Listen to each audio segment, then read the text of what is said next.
ನಮಸ್ಕಾರ ಗೆಳೆಯರಿ, stock market Kannada ಚಾನಲ್ಗೆ ಸ್ವಾಗತ ಸುಸ್ವಾಗತ. ಗೆಳೆಯರಿ, ವಿಡಿಯೋದಲ್ಲಿ ಇವತ್ತು ನಮ್ಮ ಮಾರ್ಕೆಟ್ ಅಲ್ಲಿ ಸುದ್ದಿಯಲ್ಲಿರುವಂತಹ ಇಂಪಾರ್ಟೆಂಟ್ ಶೇರ್ಗಳ ಬಗ್ಗೆ ತಿಳ್ಕೊಳ್ಳೋಣ.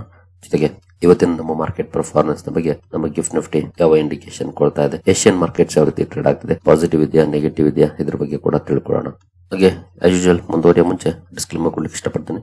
ಇಲ್ಲಿ ಕವರ್ ಮಾಡ್ತಿರುವಂತ ಯಾವುದೇ ಸ್ಟಾಕ್ ಅನ್ನು ಕೂಡ ರೆಕಮೆಂಡ್ ಮಾಡ್ತಿಲ್ಲ. ನೀವು ಫರ್ದರ್ ಸ್ಟಡಿ ಮಾಡಿ ಡಿಸಿಷನ್ ತಗೊಳ್ಬಹುದು. ಆಸ್ ಎ ಎಜುಕೇಶನಲ್ ಪರ್ಪಸ್ ನಾನು ವಿಡಿಯೋ ಮುಂದೆ ತರ್ತಾ ಇದ್ದೀನಿ. ಮೊದಲಿಗೆ ಅಮೆರಿಕನ್ ಮಾರ್ಕೆಟ್ ನ ಪರ್ಫಾರ್ಮೆನ್ಸ್ ಅನ್ನು ನೋಡಿಕೊಂಡು ಮುಂದುವರಿಯೋಣ. ಡೌ ಜೋನ್ಸ್ ಅಲ್ಲಿ ರಾತ್ರಿ ವಿಡಿಯೋದಲ್ಲಿ ನಾನು ಕವರ್ ಮಾಡಿದಂತ ಸಂದರ್ಭದಲ್ಲಿ ಡೌನ್ ಫಾಲ್ ಕಂಡು ಬರ್ತಾ ಇತ್ತು. ಕ್ಲೋಸಿಂಗ್ ಯಾವ ರೀತಿ ಇದೆ ಅಂತ ನೋಡಿದ್ರೆ ನೋಡಬಹುದು 202 ಪಾಯಿಂಟ್ಸ್ ಅಥವಾ 0.44% ಅಪ್ ಅಲ್ಲಿ ಡೌ ಜೋನ್ಸ್ ಕ್ಲೋಸಿಂಗ್ ಅನ್ನ ಕೊಟ್ಟಿದೆ. ಅಂದ್ರೆ ಆಪ್ ಡೌನ್ ಅಲ್ಲಿ ಓಪನ್ ಆಗಿ ಇನ್ನು ಕೂಡ ಡೌನ್ ಆಗಿ ಮತ್ತೆ ಅಲ್ಲಿಂದ ಯಾವ ರೀತಿ ರ್ಯಾಲಿ ಕಂಡು ಬಂದಿದೆ ನೋಡಬಹುದು. ಮೋರ್ ದನ್ 2% ರಿಕವರ್ ಆಗಿದೆ ನಿನ್ನೆಯ ಡೌನ್ ಇಂದ. ಒಟ್ಟಿನಲ್ಲಿ ಅಮೆರಿಕನ್ ಮಾರ್ಕೆಟ್ ಅಲ್ಲಿ ವಿಚಿತ್ರವಾದ ಪರ್ಫಾರ್ಮೆನ್ಸ್ ಬರ್ತಿದೆ ಅಂತಾನೆ ಹೇಳ್ಬೋದು. ಈ ಪರ್ಫಾರ್ಮೆನ್ಸ್ ಗಳನ್ನ ನೋಡಿದ್ರೆ ಒಂದಿನ ಬಿಗ್ ಡೌನ್ ಫಾಲ್, ಇನ್ನೊಂದಿನ ರಿಕವರಿ, ಮತ್ತೆ ಮಾರ್ನಿಂಗ್ ಬಿಗ್ ಡೌನ್ ಫಾಲ್, ಮತ್ತೆ ರಿಕವರಿ, ಈ ರೀತಿಯ ಪರ್ಫಾರ್ಮೆನ್ಸ್ ಒಂಥರ ಪಂಪ್ ಅಂಡ್ ಡಂಪ್ ತರ ಪರ್ಫಾರ್ಮೆನ್ಸ್ ಇಂಡೆಕ್ಸ್ ಲೆವೆಲ್ ಅಲ್ಲಿ ನೋಡ್ಲಿಕ್ಕೆ ಸಿಗ್ತಾ ಇದೆ ಅಮೆರಿಕನ್ ಮಾರ್ಕೆಟ್ ಅಲ್ಲಿ. ಓವರ್ ಆಲ್ ನಿಯರ್ಲಿ 0.5% ಅಪ್ ಅಲ್ಲಿ ಡೌ ಜೋನ್ಸ್ ಕ್ಲೋಸಿಂಗ್ ಅನ್ನ ಕೊಟ್ಟಿದೆ. ಇನ್ನು ನಾಸ್ಡಾಕ್ ಕಡೆ ಬಂದ್ರೆ ಇಲ್ಲಿ ಡೌನ್ ಫಾಲ್ ಇದೆ ನೋಡಬಹುದು. ಇಲ್ಲೂ ಕೂಡ ರಿಕವರ್ ಆಗಿದೆ, ಬಟ್ ಸಸ್ಟೈನ್ ಆಗಿಲ್ಲ. ಸೇಮ್ ರೇಂಜ್ ಅಲ್ಲಿ ಟ್ರೇಡ್ ಆಗಿ ಕೊನೆಯಲ್ಲಿ ನೋಡಬಹುದು ಈ ರೀತಿ ಡೌನ್ ಫಾಲ್ ಬಂದಿದೆ 180 ಪಾಯಿಂಟ್ಸ್. ಹಾಗಾಗಿ ನೆಗೆಟಿವ್ ಆಗಿದೆ. 172 ಪಾಯಿಂಟ್ಸ್ 0.76% ಡೌನ್ ಅಲ್ಲಿ ನಾಸ್ಡಾಕ್ ಕ್ಲೋಸಿಂಗ್ ಅನ್ನ ಕೊಟ್ಟಿದೆ. ಒಟ್ಟಿನಲ್ಲಿ ಡೌ ಜೋನ್ಸ್ ಪಾಸಿಟಿವ್ ಇದ್ರೂ ಕೂಡ ನಾಸ್ಡಾಕ್ ಅಲ್ಲಿ ನೆಗೆಟಿವ್ ಪರ್ಫಾರ್ಮೆನ್ಸ್ ನೋಡ್ಲಿಕ್ಕೆ ಸಿಕ್ಕಿದೆ. ಟೆಕ್ ಇಂಡೆಕ್ಸ್ ಡೌನ್ ಇದೆ ನಿನ್ನೆ. ಏನು ನಮ್ಮ ಮಾರ್ಕೆಟ್ ಕಡೆ ಬಂದ್ರೆ ನಿನ್ನೆ FIS DIS ಆಕ್ಟಿವಿಟೀಸ್ ನೋಡಿದರೆ ಮತ್ತೆ FIS ನಿನ್ನೆ 1508 ಕೋಟಿ ನೆಟ್ ಸೆಲ್ಲಿಂಗ್ ಅನ್ನ ಮಾಡಿದ್ದಾರೆ. DIS 3661 ಕೋಟಿ ನೆಟ್ ಬೈಯಿಂಗ್ ಅನ್ನ ಮಾಡಿದೆ. FIS ಕಡೆಯಿಂದ ಮತ್ತೆ ಲಾಸ್ಟ್ 2 ಟ್ರೇಡಿಂಗ್ ಸೆಷನ್ ಅಲ್ಲೂ ಕೂಡ ನೆಟ್ ಸೆಲ್ಲಿಂಗ್ ನೋಡ್ಲಿಕ್ಕೆ ಸಿಕ್ಕಿದೆ. ನೋಡೋಣ ಇವತ್ತು ಯಾವ ರೀತಿ ಇರುತ್ತೆ ಇವ್ರ ಕಡೆಯಿಂದ ರೆಸ್ಪಾನ್ಸ್ ಅಂತ. ಇನ್ನು ಇಂಡಿವಿಜುವಲ್ ಸ್ಟಾಕ್ ಗಳ ಕಡೆ ನಾವು ಬರೋದಾದ್ರೆ ಕೀಸ್ಟೋನ್ ರಿಯಾಲ್ಟರ್ಸ್ ಲಿಮಿಟೆಡ್ ಇವತ್ತು ಫೋಕಸ್ ಅಲ್ಲಿ ಇರುತ್ತೆ.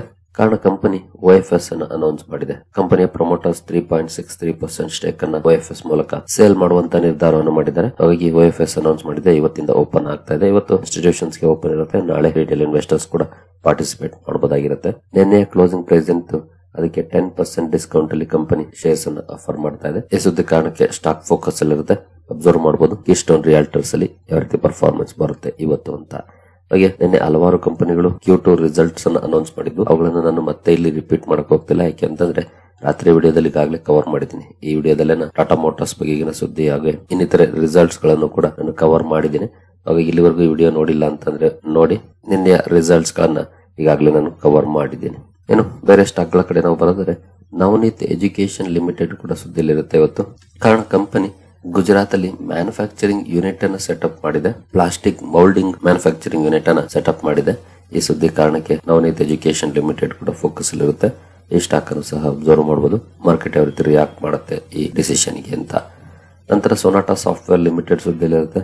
ಕಾರಣ ಕಂಪನಿ ಅಡೆಸ್ಸೋ ಅನ್ನುವಂತ ಒಂದು ಕಂಪನಿಯ ಜೊತೆ ಒಪ್ಪಂದವನ್ನ ಮಾಡ್ಕೊಂಡಿದೆ AI ಪವರ್ಡ್ ಮಾಡರ್ನೈಸೇಷನ್ ಗೆ ಸಂಬಂಧಪಟ್ಟಂತೆ. ಈ ಸುದ್ದಿ ಕಾರಣಕ್ಕೆ ಸೊನಾಟಾ ಸಾಫ್ಟ್ವೇರ್ ಅನ್ನು ಕೂಡ ಅಬ್ಸರ್ವ್ ಮಾಡಬಹುದು ಯಾವ ರೀತಿ ಇರುತ್ತೆ ಮಾರ್ಕೆಟ್ ರಿಯಾಕ್ಷನ್ ಅಂತ. ನಂತರ ಕರಾರೋ ಇಂಡಿಯಾ ಲಿಮಿಟೆಡ್ ಕೂಡ ಸುದ್ದಿಯಲ್ಲಿರುತ್ತೆ. ಕಂಪನಿಗೆ TI ಕ್ಲೀನ್ ಮೊಬಿಲಿಟಿ ಕಂಪನಿಯಿಂದ 17.5 ಕೋಟಿ ಆರ್ಡರ್ ಸಿಕ್ಕಿದೆ. ಈ ಆರ್ಡರ್ ನ ಕಾರಣಕ್ಕೆ ಸ್ಟಾಕ್ ಫೋಕಸ್ ಅಲ್ಲಿರುತ್ತೆ. ಕರಾರೋ ಇಂಡಿಯಾ ಲಿಮಿಟೆಡ್ ಅನ್ನು ಕೂಡ ಅಬ್ಸರ್ವ್ ಮಾಡಬಹುದು. ನ್ಯೂಸ್ ನ ಕಾರಣಕ್ಕೆ ಸ್ಟಾಕ್ ಅಲ್ಲಿ ಯಾವ ರೀತಿ ರಿಯಾಕ್ಷನ್ ಬರುತ್ತೆ ಅಂತ. ನಂತರ ಅಫ್ಘಾನ್ಸ್ ಇನ್ಫ್ರಾಸ್ಟ್ರಕ್ಚರ್ ಲಿಮಿಟೆಡ್ ಕೂಡ ಸುದ್ದಿಯಲ್ಲಿರುತ್ತೆ. ಕಾರಣ ಕಂಪನಿ ಸುಮಾರು 50 ಕೋಟಿ ಮೌಲ್ಯದ NCDs ಅನ್ನ ಅಲಾಟ್ ಮಾಡಿದೆ. ಅಂದ್ರೆ ನಾನ್ ಕನ್ವರ್ಟಿಬಲ್ ಡಿಬೆಂಚರ್ಸ್ ಅಲಾಟ್ಮೆಂಟ್ ಅನ್ನು ಕಂಪ್ಲೀಟ್ ಮಾಡಿದೆ. ಆ ಮೂಲಕ 50 ಕೋಟಿ ಫಂಡ್ ರೈಸ್ ಮಾಡಿದೆ. ಈ ಸುದ್ದಿ ಕಾರಣಕ್ಕೆ ಅಫ್ಘಾನ್ಸ್ ಇನ್ಫ್ರಾಸ್ಟ್ರಕ್ಚರ್ ಅನ್ನು ಕೂಡ ಅಬ್ಸರ್ವ್ ಮಾಡಬಹುದು ಯಾವ ರೀತಿ ರಿಯಾಕ್ಟ್ ಮಾಡುತ್ತೆ ಮಾರ್ಕೆಟ್ ಈ ಸುದ್ದಿಗೆ ಅಂತ. ನಂತರ ಮಿಶ್ರಧಾತು ನಿಗಮ್ ಲಿಮಿಟೆಡ್ ಕೂಡ ಸುದ್ದಿಯಲ್ಲಿರುತ್ತೆ. ಕಾರಣ ಕಂಪನಿಗೆ 306 ಕೋಟಿ ಆರ್ಡರ್ ಸಿಕ್ಕಿದೆ ನೋಡಬಹುದು. ಮಿಶ್ರಧಾತು ನಿಗಮ್ ಸೆಕ್ಯೂರ್ಸ್ ₹306 ಕ್ರೋರ್ ಆರ್ಡರ್. 306 ಕೋಟಿ ಆರ್ಡರ್ ಸಿಕ್ಕಿದೆ. ಈ ಆರ್ಡರ್ ಸಿಕ್ಕಿದ ಮೇಲೆ ಕಂಪನಿಯ ಆರ್ಡರ್ ಬುಕ್ ನೋಡಬಹುದು 2212 ಕೋಟಿಯನ್ನ ತಲುಪಿದೆ. ಈ ಸುದ್ದಿ ಕಾರಣಕ್ಕೆ ಮಿಶ್ರಧಾತು ನಿಗಮ್ ಲಿಮಿಟೆಡ್ ಅಥವಾ ಮಿದಾನಿ ಫೋಕಸ್ ಅಲ್ಲಿರುತ್ತೆ. ಈ ಸ್ಟಾಕ್ ಅನ್ನು ಕೂಡ ಅಬ್ಸರ್ವ್ ಮಾಡಬಹುದು ಯಾವ ರೀತಿ ಇರುತ್ತೆ ಇವತ್ತು ಮಾರ್ಕೆಟ್ ಅಲ್ಲಿ ರಿಯಾಕ್ಷನ್ ಅಂತ. ನಂತರ ಓಲಾ ಎಲೆಕ್ಟ್ರಿಕ್ ಮೊಬಿಲಿಟಿ ಸುದ್ದಿಯಲ್ಲಿರುತ್ತೆ. ಕಾರಣ ಕಂಪನಿ ಎನರ್ಜಿ ಸ್ಪೇಸ್ ಅಲ್ಲಿ ಪ್ರಾಡಕ್ಟ್ ಲಾಂಚ್ ಮಾಡುವಂತ ನಿರ್ಧಾರವನ್ನು ಮಾಡಿದೆ. ಅಕ್ಟೋಬರ್ 17ಕ್ಕೆ ಲಾಂಚ್ ಮಾಡುವಂತ ಅನೌನ್ಸ್ಮೆಂಟ್ ಅನ್ನ ಈಗಾಗಲೇ ಕಂಪನಿ ಮಾಡಿದೆ. ಈ ಸುದ್ದಿ ಕಾರಣಕ್ಕೆ ಫೋಕಸ್ ಅಲ್ಲಿರುತ್ತೆ. ಜೊತೆಗೆ ಈ ದೀಪಾವಳಿಗೆ ಫಸ್ಟ್ ನಾನ್ ವೆಹಿಕಲ್ ಪ್ರಾಡಕ್ಟ್ ಅನ್ನ ಲಾಂಚ್ ಮಾಡುವಂತ ಅನೌನ್ಸ್ಮೆಂಟ್ ಅನ್ನು ಕೂಡ ಮಾಡಿದೆ. ಅದು ಯಾವ್ದು ಪ್ರಾಡಕ್ಟ್ ಅಂತ ಹೇಳಿಲ್ಲ, ನಾನ್ ವೆಹಿಕಲ್ ಪ್ರಾಡಕ್ಟ್ ಅಂತ ಹೇಳಿದೆ. ದೀಪಾವಳಿಗೆ ಲಾಂಚ್ ಮಾಡ್ತೀವಿ ಅಂತ. ನೋಡೋಣ. ಈ ಎರಡು ಸುದ್ದಿ ಕಾರಣಕ್ಕೆ ಓಲಾ ಎಲೆಕ್ಟ್ರಿಕ್ ಮೊಬಿಲಿಟಿ ಫೋಕಸ್ ಅಲ್ಲಿರುತ್ತೆ. ಈ ಸ್ಟಾಕ್ ಅನ್ನು ಸಹ ಅಬ್ಸರ್ವ್ ಮಾಡಬಹುದು. ಈ ಸುದ್ದಿಗೆ ಯಾವ ರೀತಿ ರಿಯಾಕ್ಷನ್ ಸ್ಟಾಕ್ ಅಲ್ಲಿ ನೋಡ್ಲಿಕ್ಕೆ ಸಿಗುತ್ತೆ ಅಂತ. ನಂತರ LG ಎಲೆಕ್ಟ್ರಾನಿಕ್ಸ್ ಇಂಡಿಯಾ ಲಿಮಿಟೆಡ್ ಸುದ್ದಿಯಲ್ಲಿರುತ್ತೆ. ನಿನ್ನೆ ತಾನೇ ಲಿಸ್ಟ್ ಆದಂತ ಕಂಪನಿ ಭರ್ಜರಿ ಲಾಭವನ್ನು ಕೂಡ ಕೊಟ್ಟಿದೆ ಇನ್ವೆಸ್ಟರ್ಸ್ ಗೆ. ಮೊದಲನೇ ದಿನನೇ ಈ ಕಂಪನಿ ಇವತ್ತು ಫೋಕಸ್ ಅಲ್ಲಿರುತ್ತೆ. ಕಾರಣ ಕಂಪನಿ LG ಎಸೆನ್ಷಿಯಲ್ ಸೀರೀಸ್ ಅನ್ನ ಲಾಂಚ್ ಮಾಡಿದೆ. Home appliances made for India ಅಂತ ಎಸೆನ್ಷಿಯಲ್ ಸೀರೀಸ್ ಅನ್ನ ಲಾಂಚ್ ಮಾಡಿದೆ. ಈ ಸುದ್ದಿ ಕಾರಣಕ್ಕೆ ಸ್ಟಾಕ್ ಫೋಕಸ್ ಅಲ್ಲಿರುತ್ತೆ. ಅಬ್ಸರ್ವ್ ಮಾಡಬಹುದು ಯಾವ ರೀತಿ ಇರುತ್ತೆ ಪರ್ಫಾರ್ಮೆನ್ಸ್ ಅಂತ. ನಂತರ ಅವಿನಿ ಸೂಪರ್ ಮಾರ್ಟ್ ಸುದ್ದಿಲಿರುತ್ತೆ. ಕಾರಣ ಕಂಪನಿ ಆಂಧ್ರ ಪ್ರದೇಶದಲ್ಲಿ 433ನೇ ಸ್ಟೋರ್ ಅನ್ನ ಓಪನ್ ಮಾಡಿದೆ. ಕಂಪನಿ ಬಿಸಿನೆಸ್ ಎಕ್ಸ್ಪಾನ್ಷನ್ ಮಾಡ್ತಾ ಇದೆ. ಹೊಸ ಸ್ಟೋರ್ ಅನ್ನ ಓಪನ್ ಮಾಡಿದೆ ಆಂಧ್ರ ಪ್ರದೇಶದಲ್ಲಿ. ಈ ಸುದ್ದಿ ಕಾರಣಕ್ಕೆ ಡಿಮಾರ್ಟ್ ಅಥವಾ ಅವಿನಿ ಸೂಪರ್ ಮಾರ್ಟ್ ಅನ್ನು ಕೂಡ ಅಬ್ಸರ್ವ್ ಮಾಡಬಹುದು ಯಾವ ರೀತಿ ಇರುತ್ತೆ ಪರ್ಫಾರ್ಮೆನ್ಸ್ ಅಂತ. ನಂತರ HCL ಟೆಕ್ನಾಲಜೀಸ್ ಕೂಡ ಫೋಕಸ್ ಅಲ್ಲಿರುತ್ತೆ. ಕಾರಣ ಕಂಪನಿ GSMA ಜೊತೆ ಟೆಲಿಕಾಂ ಇನೋವೇಷನ್ ಗೆ ಸಂಬಂಧಪಟ್ಟಂತೆ ಪಾರ್ಟ್ನರ್ಶಿಪ್ ಅನ್ನ ಮಾಡ್ಕೊಂಡಿದೆ. ಈ ಸುದ್ದಿ ಕಾರಣಕ್ಕೆ HCL ಟೆಕ್ ಅನ್ನು ಕೂಡ ಅಬ್ಸರ್ವ್ ಮಾಡಬಹುದು ಯಾವ ರೀತಿ ಇರುತ್ತೆ ರಿಯಾಕ್ಷನ್ ಅಂತ. ನಂತರ GR ಇನ್ಫ್ರಾ ಪ್ರಾಜೆಕ್ಟ್ ಸುದ್ದಿಯಲ್ಲಿರುತ್ತೆ. ಕಂಪನಿಗೆ ಬಂದಿರೋದೇನು ಒಳ್ಳೆ ಸುದ್ದಿ ಅಲ್ಲ. ಏಕೆಂತಂದ್ರೆ IT ಡಿಪಾರ್ಟ್ಮೆಂಟ್ ರೈಡ್ ಮಾಡಿದೆ ಕಂಪನಿಯ ಪ್ರಿಮೈಸಸ್ ಮೇಲೆ. ಆಫೀಸ್ ಪ್ರಿಮೈಸಸ್, ಪ್ರಮೋಟರ್ ಮನೆಗಳು ಹಾಗೆ CFO ಮನೆಯಲ್ಲಿ ಸರ್ಚ್ ಆಪರೇಷನ್ ಕಂಡಕ್ಟ್ ಮಾಡ್ತಾ ಇದೆ. ಈ ಸುದ್ದಿ ಕಾರಣಕ್ಕೆ GR ಇನ್ಫ್ರಾ ಪ್ರಾಜೆಕ್ಟ್ಸ್ ಅನ್ನು ಕೂಡ ಅಬ್ಸರ್ವ್ ಮಾಡಬಹುದು ಯಾವ ರೀತಿ ಇರುತ್ತೆ ರಿಯಾಕ್ಷನ್ ಮಾರ್ಕೆಟ್ ಅಲ್ಲಿ ಅಂತ. ನಂತರ DCM ಶ್ರೀರಾಮ್ ಲಿಮಿಟೆಡ್ ಕೂಡ ಸುದ್ದಿಯಲ್ಲಿರುತ್ತೆ. ಕಾರಣ ಕಂಪನಿ ಎಪಿಕ್ಲೋರೋ ಹೈಡ್ರನ್ ಪ್ಲಾಂಟ್ ಕಮಿಷನಿಂಗ್ ಮಾಡಿದೆ, ಅಂದ್ರೆ ಕೆಲಸವನ್ನ ಸ್ಟಾರ್ಟ್ ಮಾಡಿದೆ. ಗುಜರಾತ್ ನ ಕೆಮಿಕಲ್ ಕಾಂಪ್ಲೆಕ್ಸ್ ಅಲ್ಲಿ 35,000 TPA ಕೆಪಾಸಿಟಿ ಇರುವಂತದ್ದು. ಇನ್ನು 17,000 TPA ಕೆಪಾಸಿಟಿನ ಸದ್ಯದಲ್ಲೇ ಸ್ಟಾರ್ಟ್ ಮಾಡೋ ಬಗ್ಗೆ ಅಪ್ಡೇಟ್ ಅನ್ನ ಕೊಟ್ಟಿದೆ. ಈ ಕೆಪಾಸಿಟಿ ಎಕ್ಸ್ಪಾನ್ಷನ್ ಕಾರಣಕ್ಕೆ ಸ್ಟಾಕ್ ಫೋಕಸ್ ಅಲ್ಲಿರುತ್ತೆ. ಅಬ್ಸರ್ವ್ ಮಾಡಬಹುದು DCM ಶ್ರೀರಾಮ್ ಶೇರ್ ಅನ್ನು ಕೂಡ ಯಾವ ರೀತಿ ಇರುತ್ತೆ ರಿಯಾಕ್ಷನ್ ಮಾರ್ಕೆಟ್ ಅಲ್ಲಿ ಅಂತ.